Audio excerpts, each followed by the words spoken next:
কিয়ামতের দিন যখন সবাই মারা যাবে, শয়তানও মারা যাবে, ৭ আসমান যখন ভেঙে পড়বে এবং ৭ আসমানের ফেরেশতারা যখন মারা যাবে, তখন আল্লাহ বলবেন, আর কে বাকি আছে?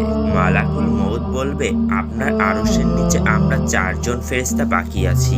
আল্লাহ হুকুম দিবেন, জিব্রাইল ও মিকাইলের জান কবজ করো।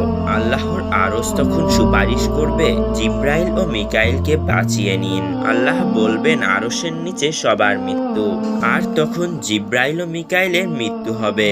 আল্লাহ তখন জিজ্ঞেস করবে, আর কে বাকি আছে? মালাকুল মউত বলবে, আমি আর ইসরাফিল বাকি আছি। আল্লাহ ইসরাফিলের জান কবজ করার জন্য বলবেন, আর ইসরাফিলের হাত থেকে সিংহা পড়ে যাবে আর আল্লাহর আরশের সাথে মিশে যাবে। আর এমনই ভাবেই হযরত ইসরাফিলের মৃত্যু হবে। তখন আল্লাহ আবার জিজ্ঞেস করবেন, এখন কে বাকি আছে? হযরত আজরাইল আলাইহিস সালাম বলবে, শুধু আমি বাকি আছি।